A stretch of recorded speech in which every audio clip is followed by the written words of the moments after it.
Buenas tardes a todos los espectadores del encuentro digital de hoy, COVID-19, medidas de liquidez empresarial y previsiones económicas.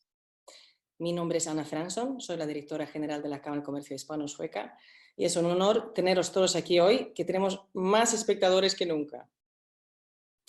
Hoy vamos a tratar un tema que no ha dejado de estar en la boca de todos desde que empezó la crisis del COVID.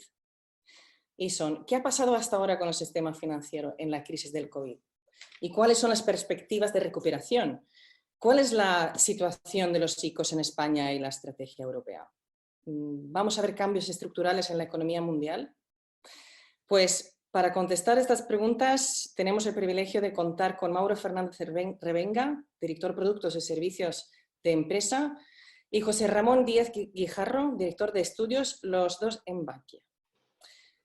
Son entrevistados por Antonio Revuelta de Inverness y el formato va a ser tipo entrevista y después debate y al final una ronda de preguntas. Pensé que cada uno se podría presentar a sí mismo, así que si Mauro Fernández Revenga quiere empezar, por favor. Hola Ana, buenas tardes. Bueno, pues bienvenido a todos. Buenas tardes, espero que todo esté yendo bien. Soy Mauro Fernández, director de Productos y Servicios de Empresa de Bankia. Y nada, llevo muchos años con este tema de productos y a ver si puedo aportar todo lo que sea conveniente esta tarde. Muchas gracias. José Ramón Díaz Guijarro.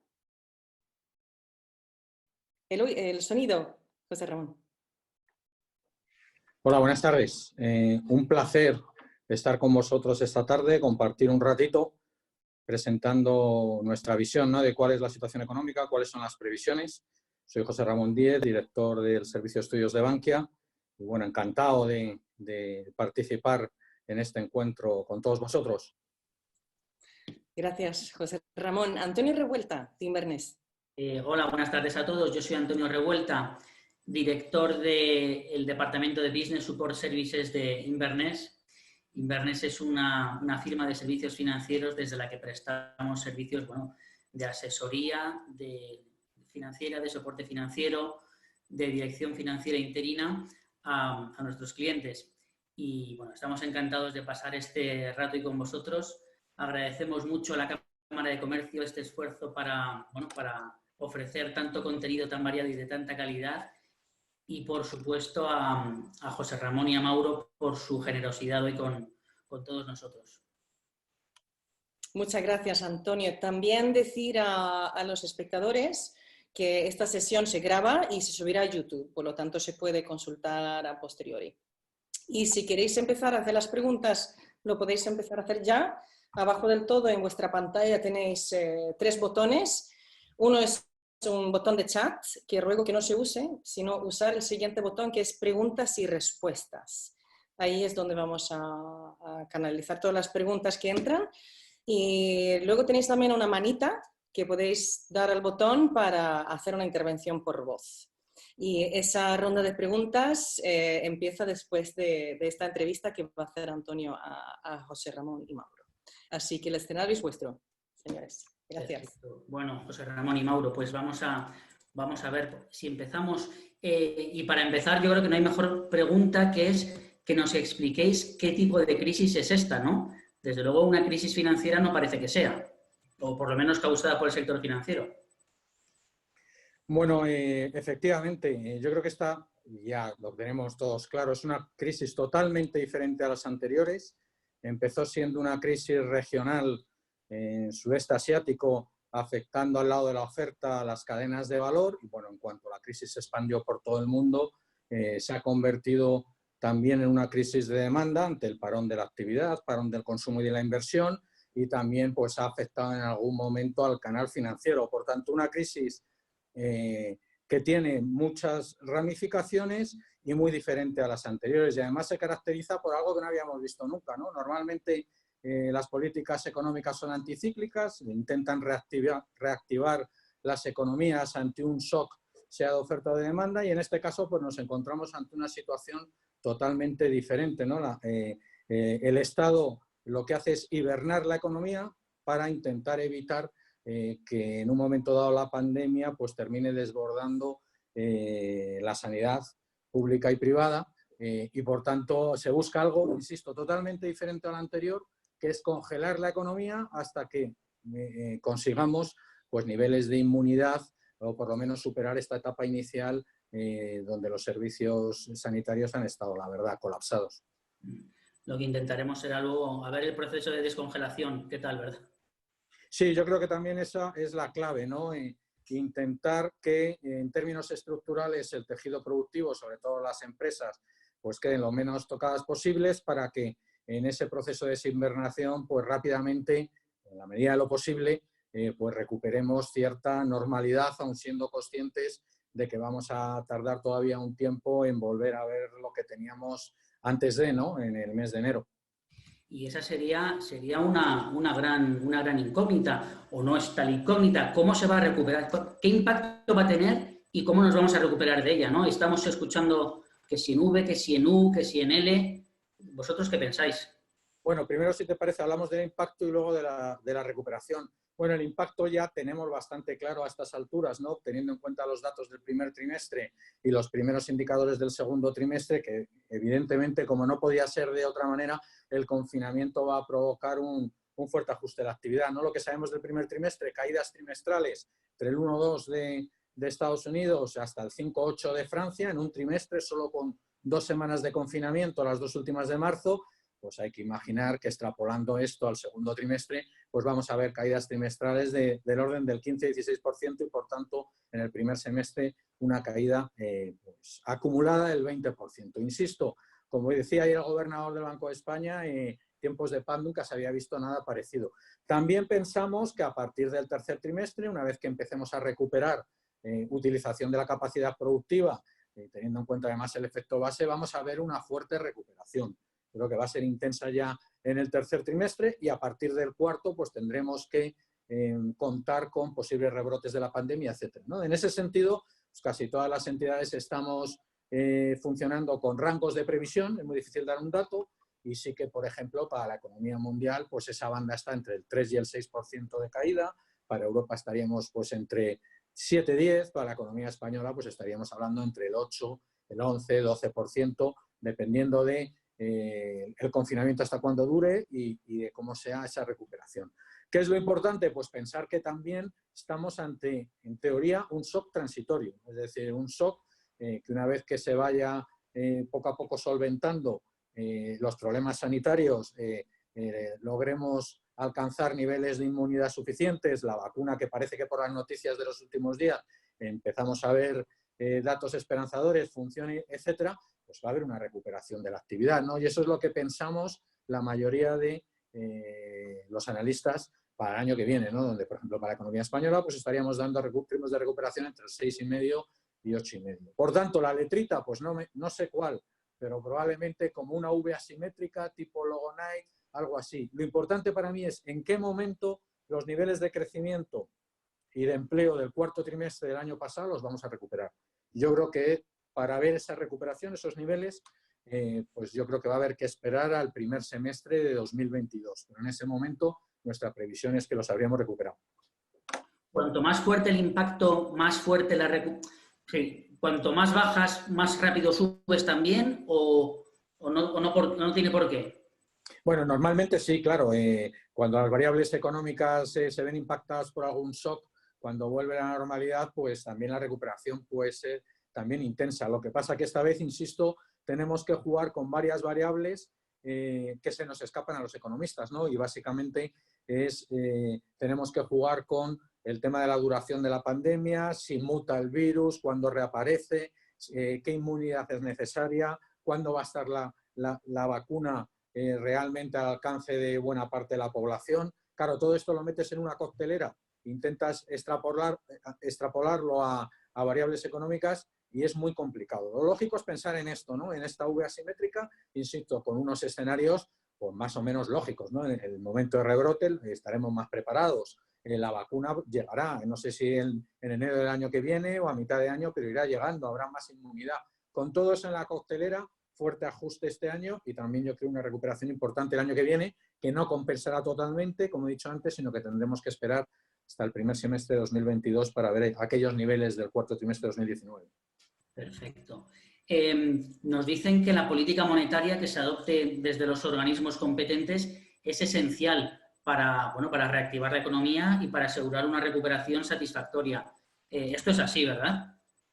Fundamental. O sea, para mí yo creo que lo que diferencia esta crisis de la anterior, bueno, se diferencian muchas cosas, ¿no? Pero una de las principales es la respuesta de los bancos centrales. Los bancos centrales han aprendido perfectamente la lección de la última crisis y están actuando con contundencia y de forma bastante coordinada. ¿Cómo? Bajando los tipos de interés, en la medida de lo posible, en aquellos países donde hay margen, por ejemplo, Estados Unidos, no en Europa, donde estaban ya en niveles negativos, activando compras de deuda pública y privada en mercados secundarios de forma muy intensa, prácticamente ilimitadas en Estados Unidos y en Europa, pues de aquí a finales de años casi 1 billón en compras de deuda pública o privada o quizás más. En otros lados, como en el Reino Unido, financiando en primaria el Tesoro, ¿quién lo iba a decir? Y luego, pues con relajación de los colaterales y también, por ejemplo, para ayudar a mercados emergentes, activando líneas swaps de divisas con grandes bancos centrales emergentes para evitar tensiones en los mercados de financiación a corto plazo. En ese sentido, yo creo que los bancos centrales lo tienen muy claro. La estabilidad financiera es tan importante como alcanzar los objetivos de inflación en el corto plazo y, por tanto, van a hacer todo lo posible, por ejemplo, en Europa, si luego os parece hablamos más de ello, el Banco Central Europeo pues, lo ha dejado muy claro. Su objetivo ahora mismo es evitar fragmentación o aumento de primas de riesgo en los países periféricos. Eso supone algo totalmente diferente a lo que tuvimos en la última crisis, cuando, como recordáis, tuvimos en el verano de 2012 primas de riesgo de España 650 puntos básicos. Lo que pasa es que daría la sensación de que, por ejemplo, el Reino Unido, Estados Unidos, ¿no? Como que esos gobiernos van más de la mano de sus bancos centrales. Aquí en Europa, pues quizás estamos un poquito más bueno, atomizados y cuesta un poco más ponerse de acuerdo. Bueno, yo creo que evidentemente cuando tú tienes el Tesoro, el Banco Central, etcétera, y tienes tu moneda, como que tiene Estados Unidos, y además si es el dólar, pues suele ser más fácil. Pero yo creo que el grado de coordinación entre todos los grandes bancos centrales del mundo ha sido muy importante, y yo creo que la actuación del Banco Central Europeo también ha ido en línea de todos los países que antes comentábamos. Claro, ellos pueden decidir con mucha más facilidad y con mucha más flexibilidad pues aumentar los programas de compra, entrar en territorios de compra en la que antes no se había entrado, como por ejemplo bonos que no tengan rating de inversión, activos sin rating de inversión, etcétera. Y en Europa eso es más complicado porque acabamos de ver lo del Tribunal Constitucional alemán, pero yo creo que el BCE lo tiene muy claro y los mensajes han sido muy claros. Somos independientes y tenemos 2 objetivos. 1, inflación, y 2, estabilidad financiera. Y esta vez de verdad tenemos claro desde el primer momento que a corto plazo somos fundamentales. Otra cosa es que pensemos que ellos a veces se meten en un territorio algo difuso entre política monetaria y política fiscal, pero eso implica que lo tienen que hacer, evidentemente, porque a nivel de política fiscal esa coordinación sí que es manifiestamente mejorable en Europa, aunque también hemos visto avances en los últimos días. Y si se van a mantener los tipos de interés bajos en un periodo razonablemente largo de tiempo, eso para el negocio bancario no es lo óptimo, ¿no? Bueno, llevamos trabajando con ellos mucho tiempo, ¿no? Y como siempre nosotros decimos, para nosotros no son un problema los tipos de interés bajos, el problema son los tipos de interés negativos, ¿no? Y yo creo que ahí nuestro peor escenario, que era que el Banco Central Europeo en un momento dado pensase en que eran necesarias nuevas bajadas de tipos desde esos niveles negativos, parece que lo ha desechado porque evidentemente tiene claro que los efectos negativos o secundarios de nuevas bajadas desde estos niveles superan en mucho los efectos positivos. Entonces, bueno, ahí tenemos un suelo de tipos, incluso hemos visto alguna ligera subida en los tipos Euribor, ¿no? Relacionado con las primas de riesgo en el mercado interbancario, y bueno, que juegan a nuestro favor, ¿no? Entonces, en ese sentido, bueno, hemos sido capaces de funcionar hasta ahora con esos niveles de tipos. Claro, preferiríamos que estuviesen ya en zona positiva, pero de momento lo que parece es que ahí tenemos un suelo, ¿no? Y bueno, pues de momento en el corto plazo es evidente que hasta que desaparezca la incertidumbre vamos a estar en esta zona de tipos de interés. ¿Y la política monetaria europea, en el caso específico español, cómo nos impacta? Bueno, para nosotros es importantísimo, Antonio, porque evidentemente, como hemos dicho antes, ¿qué vimos en la última crisis? Pues que en un momento dado se puso en duda la continuidad del euro, en un momento dado el riesgo de fragmentación se disparó y el diferencial que tenía que pagar el Tesoro español frente al Tesoro alemán se sitúa en 650-700 puntos básicos. Eso es insostenible para una unión monetaria, ¿no? Yo creo que ahora mismo, desde aquel momento, desde la famosa frase de Draghi y la línea de continuidad que ha puesto en marcha Lagarde y demás, lo que tiene claro el Banco Central Europeo es que los países periféricos no deben verse afectados en un contexto como el actual, ¿no? Que la crisis es simétrica, con más o menos intensidad, pero nos afecta a todos. No deben verse afectados con especulaciones de los mercados sobre las primas de riesgo, que en el fondo lo que está especulando los mercados es asignando probabilidades de ruptura del euro. Eso lo ha desechado totalmente. Bueno, y esta mañana con los últimos datos, os puedo dar ahora mismo los que están en las pantallas financieras. Pues mira, ahora mismo tendríamos el bono a 10 años español en el 0,70, el bono a 10 años italiano en el 1,65. Bueno, evidentemente el mercado piensa que la situación fiscal italiana es diferente que la española, pero claramente no se asigna una prima de riesgo que yo creo que es la correcta en estos momentos. Y todo eso en base también, evidentemente, a esas actuaciones del Banco Central Europeo. Bueno, entonces parece que tenemos amigos en el Banco Central Europeo que entienden nuestra situación y que no se dejarán influenciar demasiado por, ¿no? Yo es lo que creo, ¿no? La respuesta parece que al Tribunal Constitucional alemán ha sido bastante contundente, ¿no? Solo esta semana hemos leído declaraciones en periódicos españoles de un montón de gente defendiendo eso. Vamos a recordarlo, por si no nos quedaba claro. El Banco Central Europeo es independiente y esto es una de los mayores logros conseguidos en Europa en los últimos 20 años. Esa independencia de los bancos centrales que viene desde atrás, desde los shocks del petróleo de los 70 hasta la independencia del Banco Central Europeo. Yo creo que esto es fundamental y hay que ponerlo en valor y ellos lo están haciendo los últimos días. Y déficit en España, rescate, sí, no, hombres de negro. Hombres de negro, rescate, son palabras, ¿no?, que vuelven otra vez a la actualidad. Bueno, vamos a empezar por el principio, como deben hacerse las cosas, ¿no? Déficit, pues esto es evidente, ¿no? Todas las medidas, luego si os parece hablamos de ellas, que ha puesto en marcha los gobiernos en España, en Francia, en Italia o en Estados Unidos, donde, por ejemplo, las estimaciones de déficit para este año ya superan el 15% del PIB.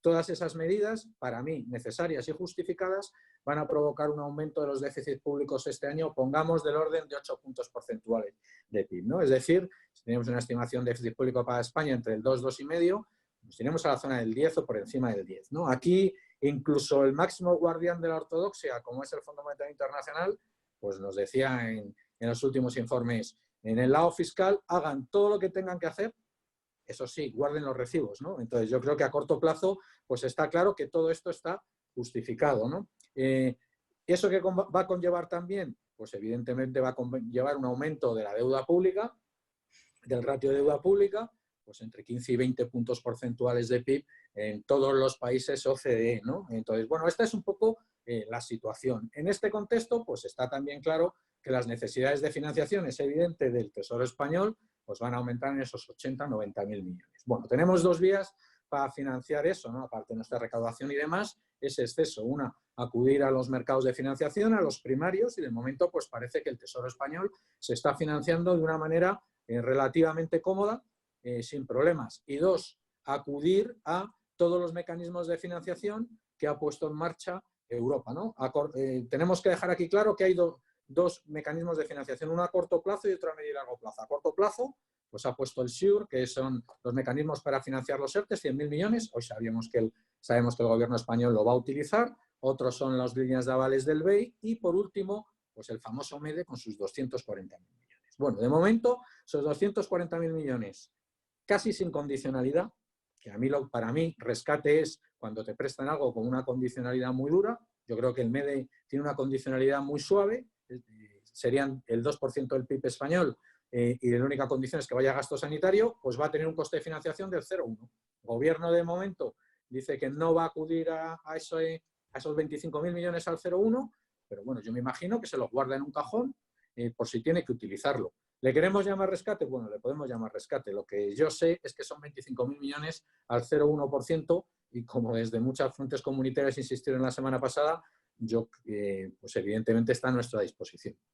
Ayer comparecieron el presidente francés, ¿no? Macron, junto con la canciller alemana Merkel, y parece que, bueno, parece que se están poniendo de acuerdo en un importe, ¿no? Se hablaba de 500.000 millones de euros. Lo que no sabemos es lo que hay detrás.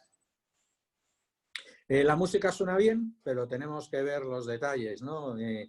Bueno, vamos a ver, acabo de hablar de toda la liquidez que se pone en manos de los países por parte de Europa para atender los costes inminentes de la crisis. Pero claro, tan importante como lo que se pone encima de la mesa este año es el plan de reconstrucción o el dinero para el día después. Yo creo que ese dinero es fundamental porque evidentemente va a suponer un estímulo bien utilizado para nuestra industria, para nuestros sectores más importantes, y ese estímulo tiene que estar en línea de los grandes desafíos que va a tener Europa en los próximos 10 años, que evidentemente son digitalización, transición energética, etcétera, etcétera. Entonces yo creo que es una medida muy correcta y es correcta sobre todo porque de momento de esos 500.000 millones estamos hablando más de transferencias que de créditos. Y es correcta porque va a estar bajo el paraguas europeo, va a ser Europa bajo el presupuesto plurianual los que se van a endeudar emitiendo bonos para financiar esos 500.000 millones. Evidentemente va en la línea adecuada. Esta mañana leíamos críticas. ¿Suficiente? ¿Insuficiente? Bueno, es una base muy importante que ya nos pongamos de acuerdo con esto. Es una propuesta franco-alemana, yo creo que evidentemente apoyada por Italia, España y demás. Vamos a ver nuestros vecinos del norte, el resto, los que no son alemanes, qué opinan de esto y habrá que dar todavía muchos detalles, pero yo creo que es el enfoque adecuado. Europa tiene que salir reforzada de esta crisis. Desgraciadamente, Europa utiliza los momentos de crisis para avanzar en el proyecto de construcción europea y para reforzarse. Bueno, esperemos que esta vez también lo consiga. Qué bien. Bueno, pues son buenas noticias. Y el sector financiero, rápidamente, ¿cómo crees que, bueno, de aquí a un año, dos, consolidaciones adicionales, fusiones? Bueno, déjame también, antes de hablar de ese futuro, Sí. que comente que creo que esta vez el sector financiero entra en esta crisis con unos niveles de solvencia, con unos niveles de liquidez muy diferentes a la crisis anterior y, por tanto, que esta vez yo creo que el sector financiero, y lo estamos demostrando estas primeras semanas, luego Mauro seguro que habla porque tiene mucha más información y muchos más datos, ya está involucrado en todos estos temas, el sector financiero entra con una capacidad clara de ayudar. ¿Nos vamos a ver impactados por esta crisis? Pues evidentemente, pero insisto, la posición es muy diferente y yo creo que ahora mismo estamos siendo capaces, y lo vamos a ser en los próximos meses, de ayudar a nuestros clientes, nuestras empresas, autónomos, pymes, familias, etcétera, para intentar entre todos ir remando y superando la situación. Ahora mismo estamos muy centrados en esto, es verdad que también nos está dando mucho trabajo y cuando todo esto acabe, pues dentro de un año, de año y medio, si es dentro de un año mucho mejor que año y medio, bueno, pues tendremos una fotografía de cómo estamos las entidades financieras y a partir de ahí podemos hacer especulaciones de todo tipo. Pero creo que ahora mismo no estamos para despistarnos, estamos involucrados en temas realmente importantes, ¿no? Que son de los, como he comentado, de los que luego seguro que nos habla Mauro. Perfecto.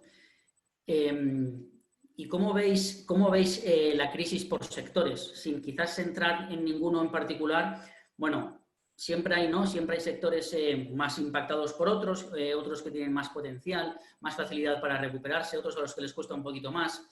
También quizás es importante pensar si queremos realmente, ¿no? Recuperar cierta capacidad productiva en Europa y en España. Bueno, claro, esto es otro debate interesantísimo, ¿no? Y voy a intentar resumirlo, ¿no? Yo creo que uno de los grandes problemas de España, de Europa en general, de los últimos 10, 15 años, para mí ha sido la pérdida del peso del sector industrial, ¿no? Evidentemente, dentro de esas grandes cadenas de valor hemos ocupado posiciones interesantes, hemos hecho súper eficientes esas cadenas de valor, pero esta crisis ha puesto de manifiesto, bueno, que tienen cierta fragilidad el diseño actual, ¿no? O lo que es lo mismo, hay determinadas industrias, evidentemente la que está más en el debate, toda la relacionada con industria sanitaria, farmacéutica y demás, bueno, que yo creo que hacer que esas cadenas de valor, hacerlas eficientes a nivel europeo regional y disminuir la dependencia respecto al resto del mundo, pues quizás sea positivo, ¿no? No sé si eso es lo más eficiente o no, pero la realidad va a ser esa, ¿no? Dentro de un proceso de desglobalización o ligeros ajustes en la globalización que ya veíamos que venía de atrás, ¿no? Con la llegada de Trump al poder, la guerra arancelaria y demás. Entonces yo creo que está muy bien ese debate yo siempre estas cosas me gustan ponerla debajo del paraguas europeo. No hablo de España, sino hablo de Europa, ¿no? Y en ese sentido, yo creo que volver a recuperar cierta importancia o peso del sector industrial es positivo. Pero también soy sincero, estamos hablando de España y hay sectores para nosotros prioritarios. Entre esos sectores están turismo, automoción, hostelería, retail. Todos son importantísimos. Mucha gente trabaja en los sectores, somos muy competitivos y entonces lo que hay que hacer es ayudarles para que consigan volver a la normalidad lo más rápido posible.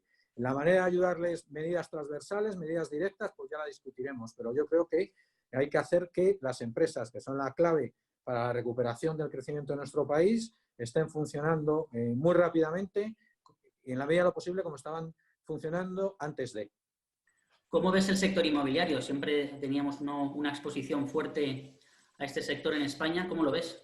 Pues también interesante la pregunta. Pues mira, lo veo bastante mejor de cómo lo veía en el año 2008-2009, o lo que es lo mismo. Hago quizás una comparación parecida a la que hacía antes con el sector financiero. Creo que el sector inmobiliario, vivienda, etcétera, se va a ver afectado clarísimamente por un ajuste de la actividad y el empleo como el que estamos viendo, pero su punto de partida en términos de fundamentos del sector es muchísimo mejor que el que teníamos en 2008-2019, donde teníamos ahí unas sobrevaloraciones en el sector muy importantes, donde había una producción de viviendas nuevas 700 y pico mil, y ahora, sin embargo, el sector, bajo mi punto de vista, está mucho más ajustado, ¿no? También, evidentemente, desde el sector financiero, toda la financiación es mucho más cuidadosa, con unos credit scoring mucho más ajustados, unos LTVs también, etcétera. En definitiva, ¿se va a ver afectado en el corto plazo? Indudablemente. ¿Va a haber algo de ajuste de precios? También. Pero yo creo que los fundamentos son mucho mejores, está mucho más equilibrado para en cuanto la economía española empiece a salir, también se recupere el sector. En ese sentido, soy también, en este caso, moderadamente optimista. Bueno, pues genial. Y sí, Mauro, vamos a concretar, si os parece, vamos del sector financiero, concretamos en el caso de Bankia. Entiendo que ha habido el volumen de trabajo ha subido mucho. Además, os habéis enfrentado al problema, ¿no? Al problema sanitario en sí, de tener que cerrar sucursales o no. ¿Cómo lo habéis enfocado esto? Pues mira, Antonio, desde luego con mucha dificultad, porque nosotros, como una empresa más, como se ha ocurrido a todas las empresas, pues el esfuerzo que hemos tenido que hacer para adaptarnos ha sido enorme a este entorno de trabajo. Tengo que decir que la capacidad de reacción, a pesar de todo el banco, ha sido excepcional en estas circunstancias. Priorizando la salud, por supuesto, de todo el equipo de Bankia, hemos continuado prestando, incluso en los momentos más duros, que considero, por cierto, que ha sido un gran servicio a los clientes y creo que hemos estado a la altura, siendo capaces de prestar servicios financieros que, por cierto, son también esenciales, ¿no? Las oficinas han estado abiertas, los medios de pago han funcionado, los cajeros automáticos han permanecido dispensando dinero y toda nuestra inversión en banca electrónica ha demostrado su utilidad para que el país pudiera seguir funcionando. Se ha hecho un trabajo enorme y un esfuerzo tecnológico brutal para poner en marcha infraestructuras pues, que han permitido que tengamos en teletrabajo, y que haya sido una realidad, tenemos en teletrabajo 8.475 personas en estas circunstancias.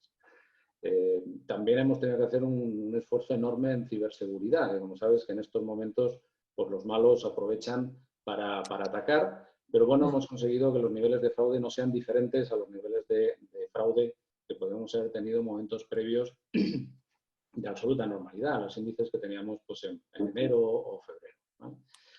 Bueno, así que en este entorno hemos conseguido mantener los proyectos que nos proponíamos, seguimos trabajando en las líneas que nos habíamos propuesto, pero obviamente tuvimos que rápidamente redefinir las prioridades, porque la situación en la que estábamos, desde luego, siguen estando claras, pero eran claramente concentrar el esfuerzo en las soluciones de financiación que teníamos que poner y que estábamos ofreciendo a las empresas, a los autónomos y a los particulares. Porque de esta gestión y de cómo lo hagamos con estas soluciones, pues va a depender la viabilidad futura de muchos de nuestros clientes. En cuanto a los recursos, pues Bankia ha mantenido buena parte de sus oficinas abiertas al público durante la pandemia, porque como he dicho, los servicios financieros son esenciales. A pesar de que la afluencia de público en nuestros centros ha disminuido por cerca de un 70-75%, de los 2.200 centros que Bankia tiene al público, pues han llegado a estar cerrados únicamente como punta 300 de ellos. Y la mitad ha sido por un acuerdo al que se llegó con la representación de los trabajadores para intentar preservar a cierto número de compañeros de la exposición al virus allí donde no parecía necesaria, ¿no?, la presencia. Y la otra mitad, claro, la otra mitad han sido precisamente por problemas con nuestros compañeros debido al coronavirus, porque hemos tenido hasta 517 compañeros que han adquirido la enfermedad. Bueno, lo que sí hemos tenido que hacer es un esfuerzo enorme en la dotación adicional de personas. En concreto, hemos llegado a tener hasta 360 personas en nuestro centro de atención al cliente, porque hemos llegado a tener pues hasta 30.000 llamadas telefónicas diarias de nuestros clientes, lógicamente, pero bueno, creo que hemos conseguido mantener un nivel de servicio aceptable. Creo que es importante, ¿no? Desde fuera vemos que bueno, el sector financiero ha sido esencial en articular todas estas ayudas, ¿no?, que llegan a la economía productiva. A veces daba la sensación de que vosotros erais administración pública y no lo sois. No lo somos. No a lo veces sois. se da por supuesto que tenemos que estar ahí, o se da por supuesto que el cajero tiene que funcionar, o se da por supuesto que el datáfono cuando vamos a hacer una compra funciona. Bueno, si se da por supuesto es buena señal. Significa que los ratios de disponibilidad son altos y que por lo tanto hacemos lo que tenemos que hacer, efectivamente. No dejáis de ser una empresa que tenéis que responder por un P&L que es el vuestro. Y por unos accionistas. Efectivamente.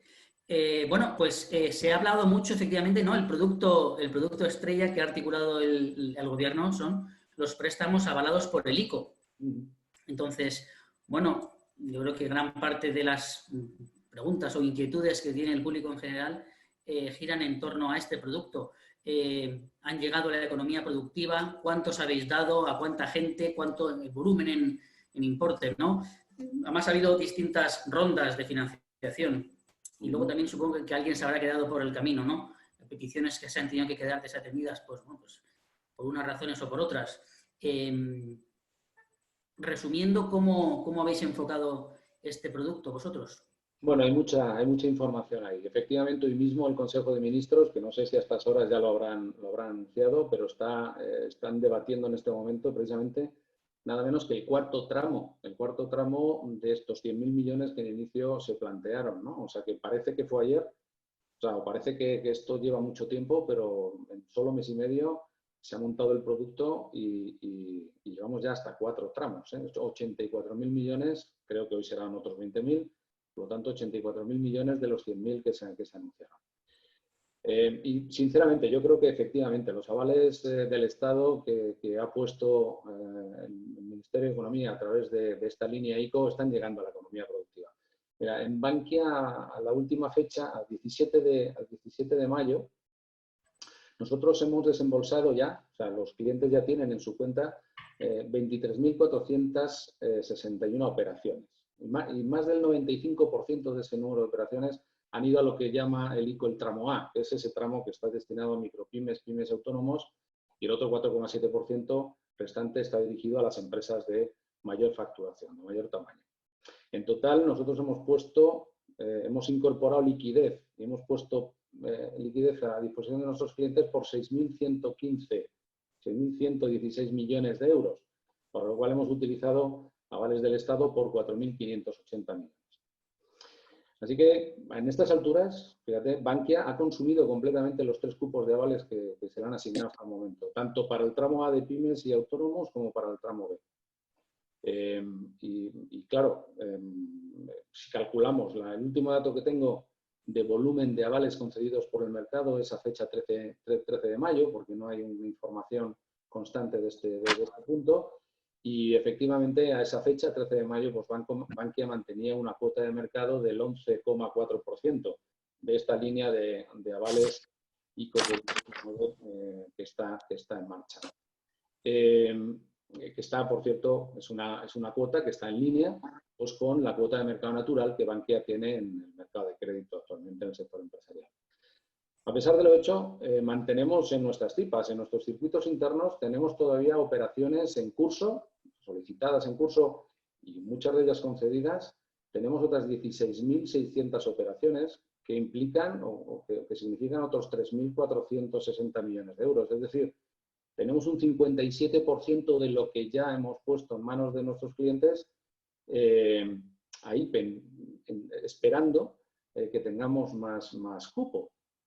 Y, por cierto, el 46% de ellas, como he dicho, ya están concedidas y simplemente están pendientes de que nos asignen cupo para que se formalicen. Con lo que podemos decir, ya veremos, a ver qué publica el Consejo de Ministros hoy, si este nuevo tramo de 20.000 millones se va a dedicar exclusivamente a pymes autónomos o también van a hacer 10.000 y 10.000 o va a haber cierto reparto con gran empresa, pero en función de eso podemos decir que virtualmente pues Bankia tiene ya consumida o tiene ya, digamos, funnel para consumir esta cuarta ampliación que nos otorga el Consejo de Ministros. Y como tú me preguntabas, se han dicho muchas cosas sobre cómo ha llegado esto a disposición de los clientes. Se ha hablado de plazos excesivos, de denegación de porcentajes de operaciones de 20-30%. En fin, lo que nosotros hemos percibido de nuestros clientes, lo que nos ha llegado desde las oficinas, es satisfacción, por cierto. Satisfacción de cómo estamos poniendo la línea ICO a su disposición. Se ha hecho por parte de PIMEC, que es la patronal catalana de la pequeña y mediana empresa, se han hecho 3 oleadas de una encuesta muy interesante sobre la línea ICO. Y ha preguntado a la pequeña y mediana empresa catalana sobre ciertos aspectos de cómo han recibido esta línea ICO. Y, por cierto, ahí se han utilizado las manifestaciones de los propios beneficiarios y bueno, vienen a desmentir un poco estos comportamientos negativos que se han extendido mucho por los medios, ¿no? Pues te diré, por ejemplo, que el 15,9% de las operaciones, solo el 15,9%, pues han venido a sustituir o atender operaciones que estaban vigentes previamente. El 84% ha sido completamente financiación nueva para la empresa. Que el 90,8% de la financiación concedida se ha beneficiado de productos con carencia, lo cual es una magnífica noticia para las empresas porque, bueno, pues no tienen que dedicar sus recursos a atender al servicio de amortización de la deuda, sino que, bueno, tienen esos recursos disponibles para poder atender sus negocios, ¿no? En el caso de Bankia, por ejemplo, nosotros nuestro producto base, bajo línea ICO, lo diseñamos mediante un préstamo a 5 años, directamente al máximo plazo y con 1 de carencia. Así que directamente, a partir de ahí, pues, dependiendo de las necesidades de cada cliente, por supuesto, se ha ido adaptando. Pero ese ha sido nuestro producto base, ¿no? Por cierto, se ha hablado también de que las entidades financieras pues aprovechábamos para sugerir la contratación de productos accesorios y tal. Bueno, pues en esta encuesta el 88,5% de los pymes autónomos reconoce que su entidad no le ha sugerido nunca contratar ningún producto. Así que yo creo que todo esto nos lleva a pensar que no hay tanta insatisfacción como podría desprenderse de lo publicado en algunos medios y en algunas declaraciones. También se ha dicho que hemos aprovechado los bancos para, con esta línea de avales, intentar realizar captación de nuevos clientes, ¿no? Y hacer competencia que podríamos llamar desleal. Y yo quiero recordar 2 cosas en este sentido. Como bien sabéis, los bancos no podemos hacer toda la producción que queremos a través de esta línea. El ICO ha asignado cupos de importes a cada entidad financiera y lo ha hecho precisamente en función de la cuota de mercado que cada una de ellas mantenía justo antes de la pandemia en crédito al mercado. Por tanto, en principio, cada banco tiene el cupo que necesita para atender a sus clientes. En consecuencia, tenemos poca capacidad para construir estrategias de captación basadas en disponibilidades de avales ICO. Pero, por otro lado, y siendo cierto que el Estado, a través del ICO, garantiza con su aval entre el 60, si son renovaciones de operaciones de grandes empresas, o el 80 para importes financiados a autónomos y pymes, garantiza entre el 60 y el 80% de los importes financiados, también lo es que las entidades financieras asumimos un riesgo complementario que no está cubierto. Y en este sentido, entre el 20 al 40% de 100.000 millones de euros es mucho dinero en riesgo para asumir contra balances o contra los balances de las entidades financieras.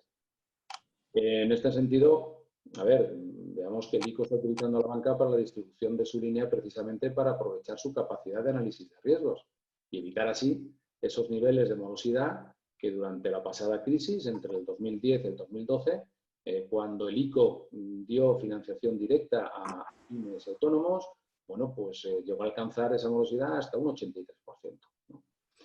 Así que no es fácil pensar que en crédito, que vamos a poder dar crédito a nuevos clientes, con lo que necesariamente carecemos de track record, y más bien parece que lo adecuado es que nos ciñamos a atender la demanda de los propios clientes con los que en un entorno como el que tenemos ahora mismo, la relación de negocio y el conocimiento mutuo son factores fundamentales para la asunción de nuevos riesgos.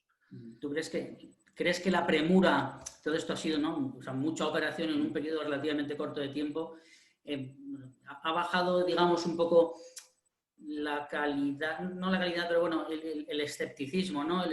La prudencia, la revisión de la documentación? ¿Ha habido que levantar un poquito la mano para dar salida a más operaciones en algún momento dado? No, vamos a ver. Una cosa, quizás los clientes en un periodo tan corto de tiempo, con todo cerrado, las gestorías cerradas, etc., tampoco quizás tenían posibilidad de preparar toda la documentación bueno, y hacerosla llegar. ¿Se ha notado esto en la operativa del banco? Vamos a ver, es cierto que la documentación se puede entender complicada, pero más que complicada, toda la documentación que ha sido necesaria, más que complicada, yo creo que ha sido compleja de entender, bueno, pues de poner en manos de los clientes y de explicar, ¿vale? Pero, en definitiva, las operaciones son operaciones tan normales como las que damos habitualmente de préstamo, de crédito para nuestros clientes. Tenemos y pedimos el mismo nivel de información. Por cierto, si son clientes nuestros, obviamente tenemos ya su track record, tenemos la relación y por lo tanto los conocemos perfectamente. Y lo que ha habido que aportar es un cierto número de documentos que efectivamente podían haber sido o pueden ser complejos de comprender, pero no eran tan difíciles de cumplimentar.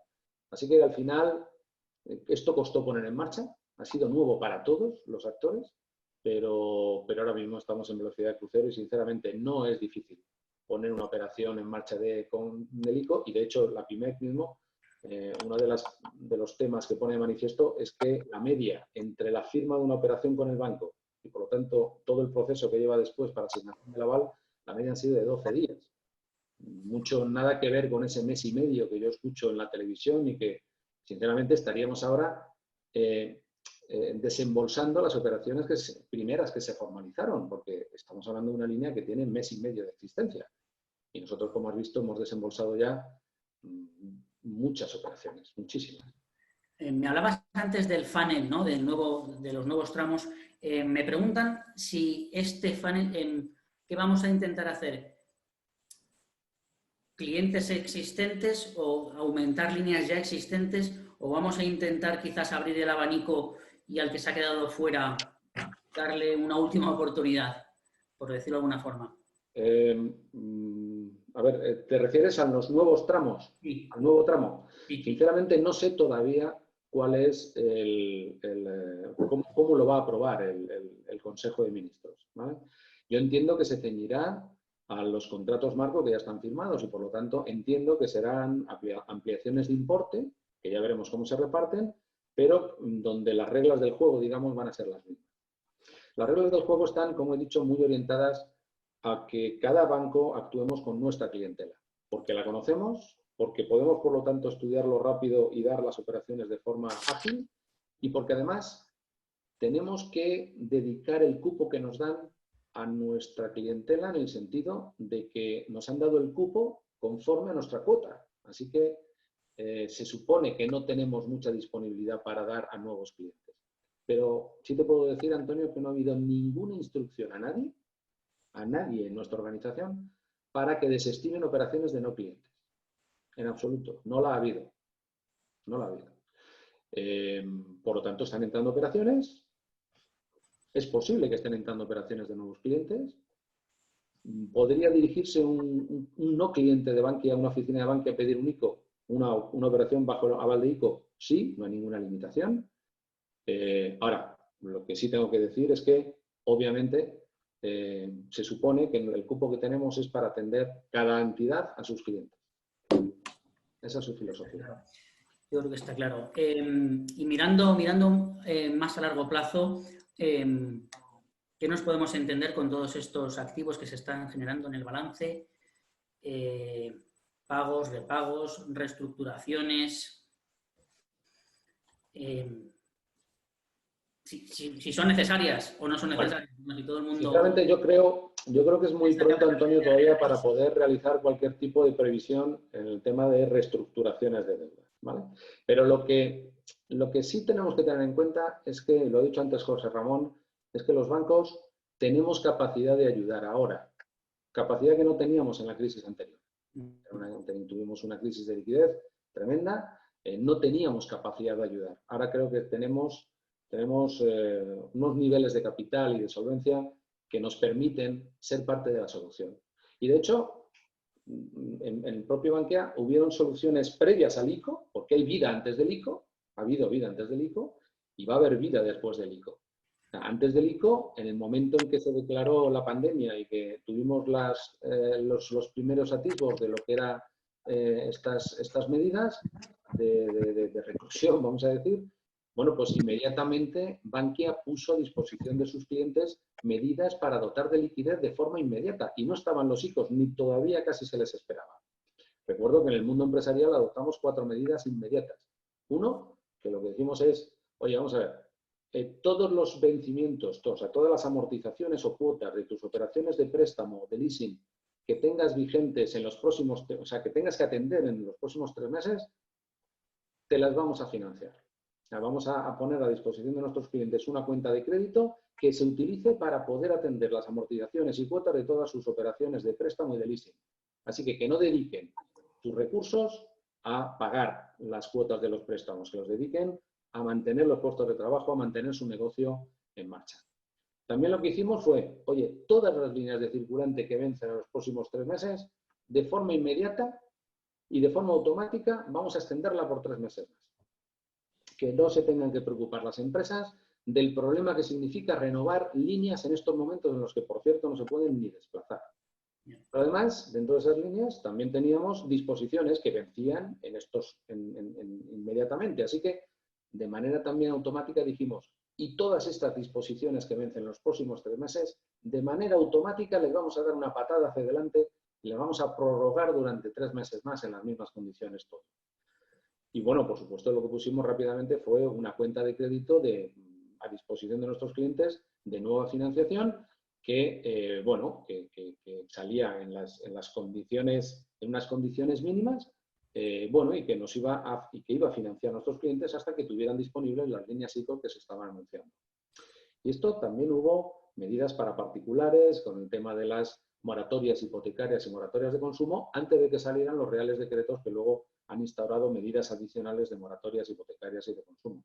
Así que hicimos cosas antes de los ICO, obviamente ahora estamos en los ICOs, pero seguro que después tendremos que afrontar medidas de reestructuración de la deuda financiera de nuestros clientes empresas. Y será incluso aconsejable hacerlo. Porque las empresas van a necesitar disponer de recursos para acometer proyectos, sus planes empresariales o atender los procesos productivos, y el servicio de la deuda financiera no puede ser un problema para esto. Así que tengo que decir que hasta será bueno que todos nos metamos o que todos realicemos procesos de reestructuración de la deuda financiera o de la situación de deuda financiera desde la claridad y la colaboración más absoluta entre las empresas y las entidades. Por el lado de la empresa, debemos evitar que el servicio de la deuda financiera se convierta en un ahogo y que se concentre en recursos dedicados a atender sus compromisos de crédito cuando los necesitan para relanzar los proyectos empresariales, ¿no? Y defender los puestos de trabajo. Y por nuestro lado, los bancos distribuimos crédito para que las empresas puedan disponer de recursos financieros para emprender proyectos y atender su actividad, pero con la lógica aspiración de que la empresa genere recursos de caja o flujos de caja necesarios para verlos reembolsados. Aspiramos a cobrar esos créditos. Por lo tanto, ambas partes nos resulta conveniente acordar la mejor viabilidad de esa estructura financiera Y en estos momentos de claro cambio de situación se convierte incluso en conveniente, en necesario. Así que hablemos abiertamente cuando todo se estabilice y lleguemos a los mejores acuerdos. Así que en este contexto en el que estamos viviendo, hablar de reestructuración, Antonio, de deuda, tiene todo el sentido y no podemos ver ningún sentido negativo en ello, en absoluto. Yo me quedo con una frase muy significativa tuya, es hay una crisis de fuerza mayor y sabemos que tenemos que ser parte de la solución. Absolutamente. El mensaje que estás transmitiendo es bueno, yo te diría casi de empatía, de flexibilidad, de acompañar al cliente en esta, bueno, más o menos larga, corta o árida travesía. Mira, Antonio, yo te diría que para Bankia, para nosotros, lo vivimos de verdad como una oportunidad, porque la crisis anterior fue una crisis, evidentemente, en donde todo el sistema financiero se había afectado. Había una crisis de liquidez brutal. Teníamos unas tasas, como he dicho antes, bueno, pues teníamos la prima de riesgo de España en 650 puntos básicos. Financiarse era prácticamente imposible y estábamos como estábamos. Y Bankia estaba peor, ¿vale? Digámoslo claramente, todos nos acordamos. Ahora, de verdad que nosotros en Bankia lo vivimos como una oportunidad. Tenemos unos niveles de solvencia muy elevados, tenemos unos niveles de capital muy elevados, y tenemos la sensación de que efectivamente sí tenemos mucho que poner y sí somos parte de la solución. Y de verdad te puedo decir que en este tiempo de confinamiento, aquí los compañeros hemos estado trabajando 24/7 de verdad, o sea, 24 horas, 7 días a la semana, pues para poner los ICOs, por ejemplo, en marcha y que estuviera todo fenomenal. Pero lo estábamos viviendo con ilusión porque podíamos hacerlo y además sentíamos que teníamos que hacerlo. Y no lo digo como, de verdad, no lo entendáis como algo propagandístico, ¿eh? Es que lo tenemos de verdad muy metido. No, bueno, mira, salió ayer, creo que fue ayer por la tarde, una noticia en Expansión en la que decían que el alcalde de Madrid, Rodríguez Almeida, acaba de montar un comité de expertos en el que ha invitado a vuestro consejero delegado, ¿no? Entonces, realmente esa capacidad de ayuda, esa capacidad de aportar conocimiento y soluciones parece que se percibe como tal en ciertos organismos o en ciertas instituciones. Yo creo que es una buena noticia. Sí, yo es que estoy encantado de que esas cosas ocurran. Es decir, yo estoy encantado de que no el Ayuntamiento de Madrid, cualquier institución pública esté en contacto con los agentes que participan en el día a día, que están al lado de la gente, que estamos distribuyendo producto financiero, que entendemos, por lo tanto, las necesidades y cuáles son los problemas que están ocurriendo.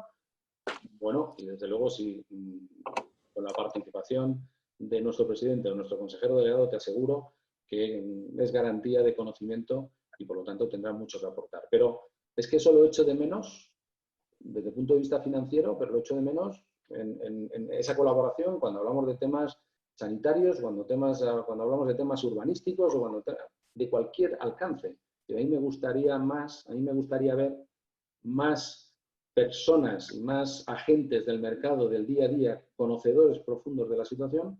Me gustaría verlos cerca de las instituciones y, por lo tanto, tener la sensación de que las instituciones están mirando y legislando las cosas con la cercanía de quien lo está palpando, de quien lo sabe manejar. Es una buena noticia que tanto el sector público como el privado entiendan que cada uno tiene roles complementarios el uno del otro y que tienen que colaborar, ¿no?, en ciertas circunstancias, y es el enfoque que nos satisface. Absolutamente, absolutamente.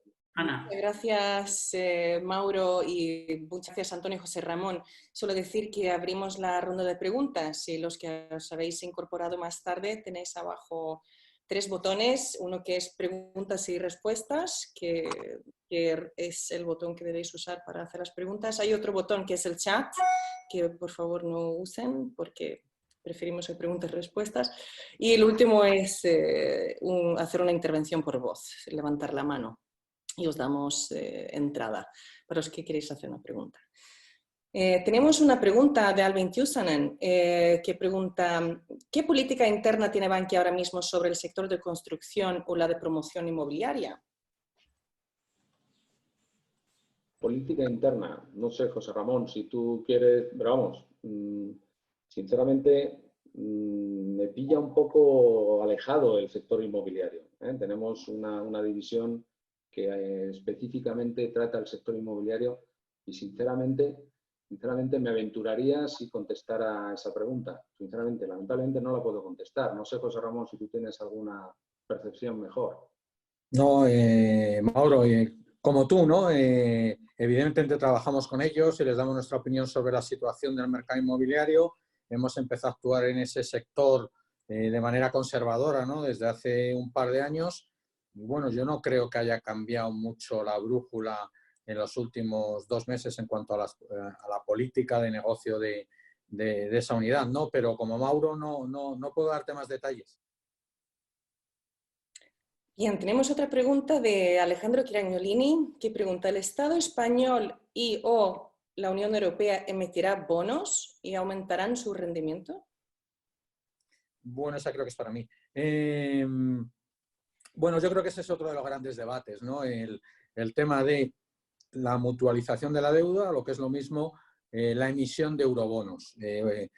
Para mí ese será, cuando se dé, que yo creo que en el corto plazo no se va a dar, el paso definitivo en el proyecto de construcción económica de la zona euro. Yo creo que sin un eurobono, al final, una zona monetaria no está completa, pero también hay que ser conscientes de que por parte del norte de Europa pues hay mucha resistencia, ¿no?, a esa mutualización, ¿no? El norte de Europa, y hay que entenderlo también, ¿no? Y piensa que los niveles de activos improductivos, etcétera, de los países del sur de Europa tienen que reducirse más y la consolidación fiscal estar más clara antes de dar ese paso.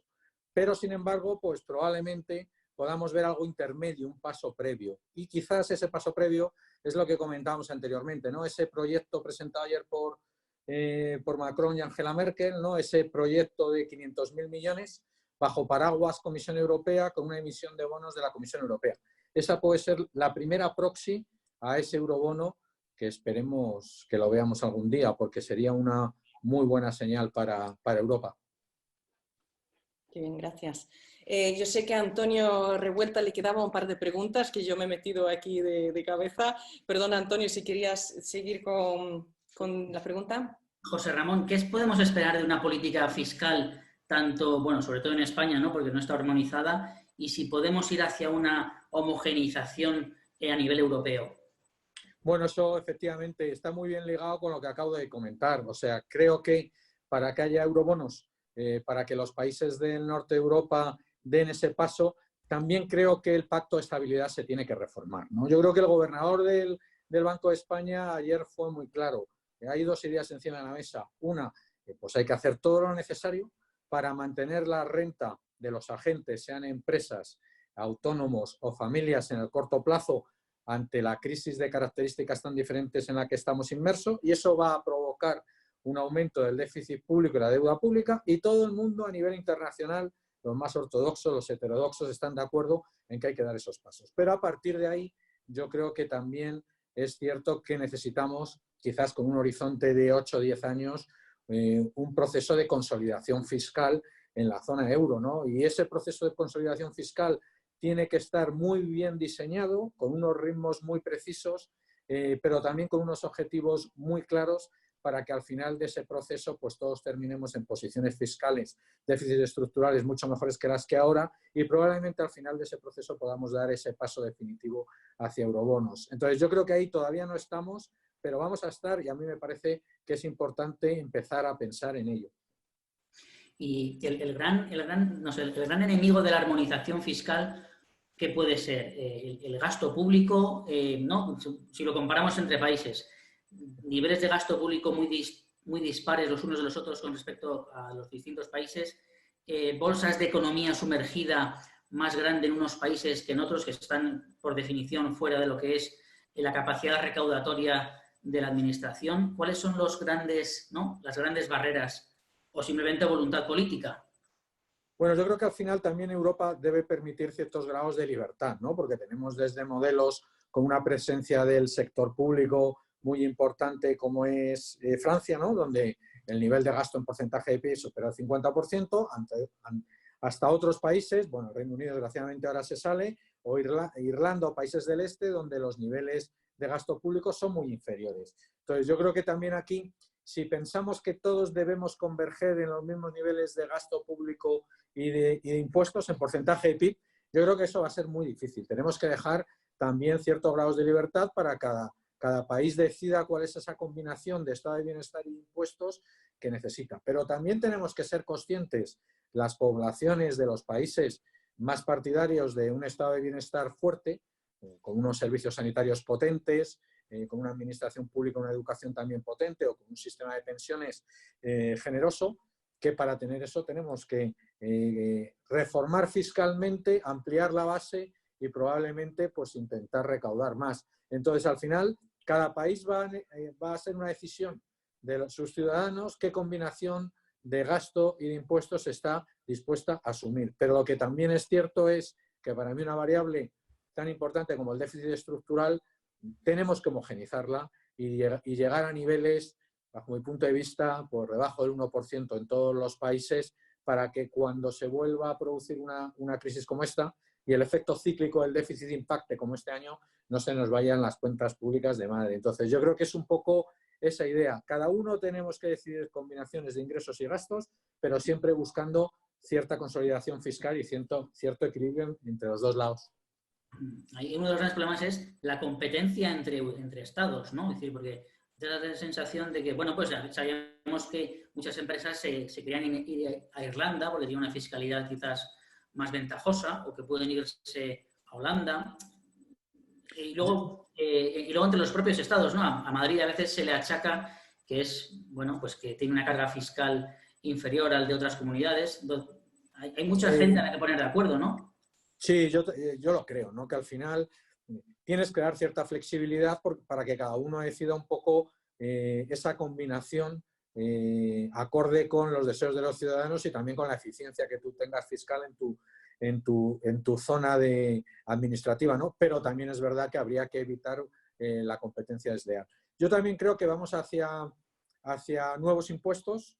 Yo creo que esos nuevos impuestos, por ejemplo, van a permitir, entre otras cosas, pagar esta macroemisión a la medida de lo posible de la Unión Europea para esos 500.000 millones, y esos impuestos pues, van a ser más imposición verde, más impuestos digitales, tecnológicas, etcétera, ¿no? Yo creo que está bien también empezar a ver impuestos a nivel europeo, que los ciudadanos europeos pues, perciban también que hay una recaudación que permite asumir ciertos gastos. Pero yo creo que no podemos tampoco ser demasiado restrictivos y meter en un corsé a todos los países y a todas las regiones, ¿no? Tiene que haber cierta flexibilidad, eso sí, para mí, evitando competencia desleal.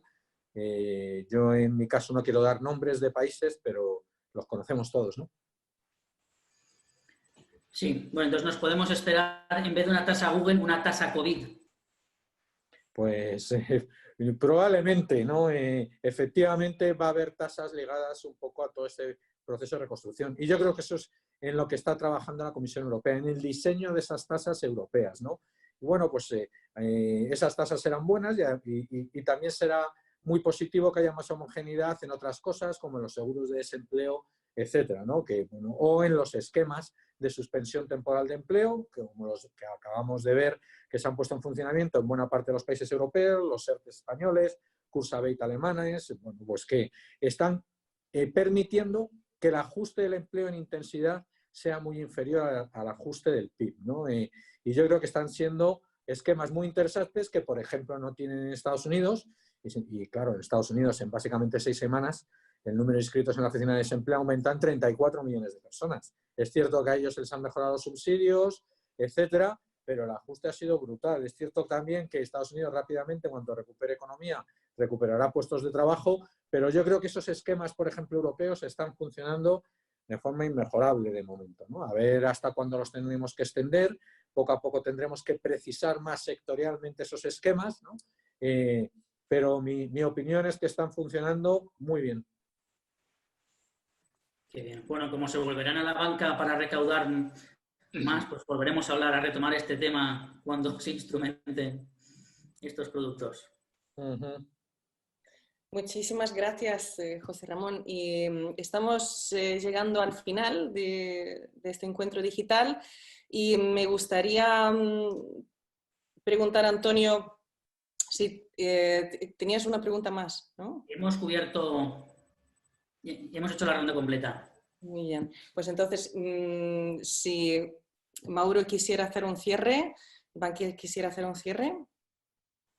Nada, muchísimas gracias, de verdad. Muchísimas gracias a la Cámara Hispano-Sueca por darnos esta oportunidad de dirigirnos pues a la gente, ¿no? Y que sepan un poco más de cómo estamos haciendo las cosas, cómo ponemos las cosas en sus manos y cómo intentamos dar servicio.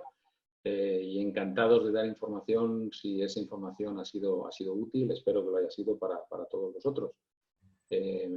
Repito, gracias por haber contado conmigo en mi caso y a vuestra disposición. Muchísimas gracias a vosotros. Ha sido un debate de altísima calidad. Antonio Revuelta de Inverness ha hecho unas preguntas estupendas y quisiéramos dar las gracias a Mauro Fernández Revenga, director de Productos y Servicios de Empresa, y José Ramón Díaz Guijarro, director de Estudios de Bankia, que nos ha dado la última actualidad de la situación financiera del país, ¿no? Y a nivel europeo y mundial. Y muchas gracias a los tres. Y no quiero perder la oportunidad de decir que el jueves también tenemos otro encuentro digital, soluciones ante la crisis provocada por el COVID, refinanciaciones y medidas concursales, donde contestamos preguntas como cuáles son las últimas medidas para afrontar la situación concursal o qué opciones de refinanciación existen para las empresas, que es el siguiente paso al debate de hoy, ¿no? Que es la segunda fase, digamos, ¿no? Así que muchísimas gracias y hasta la próxima. Gracias a vosotros, un placer. Buenas tardes. Gracias a José Ramón y a Mauro. Muchas gracias a los dos. A vosotros. Gracias, Ana. Gracias. Adiós, José Ramón. Adiós. Hasta luego.